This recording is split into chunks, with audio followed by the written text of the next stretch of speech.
আপনারা যদি একটু খেয়াল করেন দেখেন যে আমার বাইকে কিন্তু এখানে দেখা যায় যে তেল আছে, তারপরেও আমি এখন তেল নিয়ে নেব। কারণ হচ্ছে কি জানেন, এখন আমি বাড়িতে চলে যাচ্ছি, দীর্ঘদিন বাড়িতে থাকবো প্রায় 10 দিন।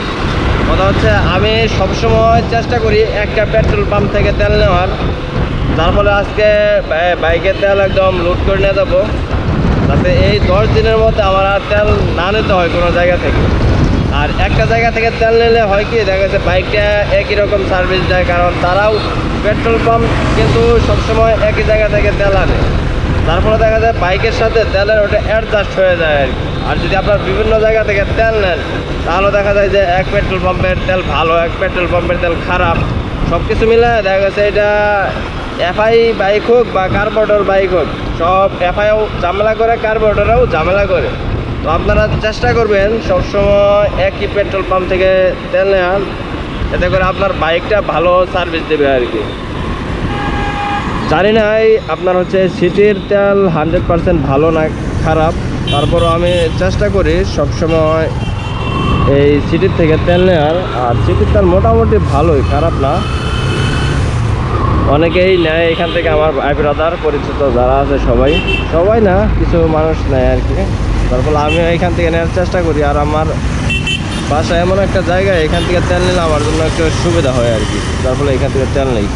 তো আসেন আমরা এখন এখান থেকে তেল নেই আর দেখাই আমার বাইকে কত টাকার তেল ঢুকে।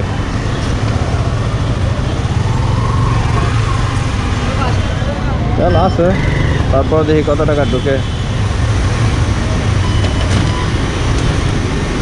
ফুল করে দেবেন, আস্তে আস্তে দেবেন, যখন দিতে না করবো তখন আর দেবেন না আর কি, বুঝছেন? আস্তে আস্তে দেন। হ্যাঁ, আমার টাকা না তো।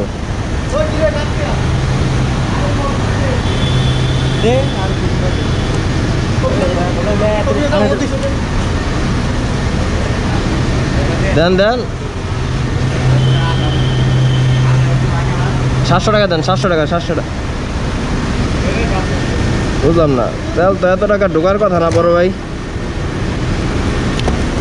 বাইকে তেল থাক তো 700 টাকা তেল ঢুকলো, এটা যে কোনো একটা কাবজাব আছে, বিশ্বাস হচ্ছে না এটা।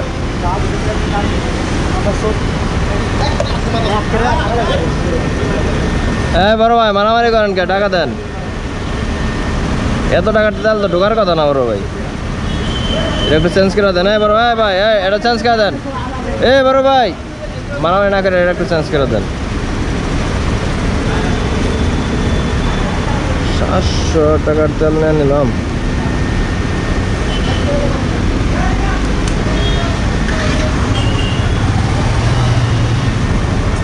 এত টাকার তেল ঢোকার কথা না, তারপরও কেন ঢুকলো বুঝলাম না বিষয়টা।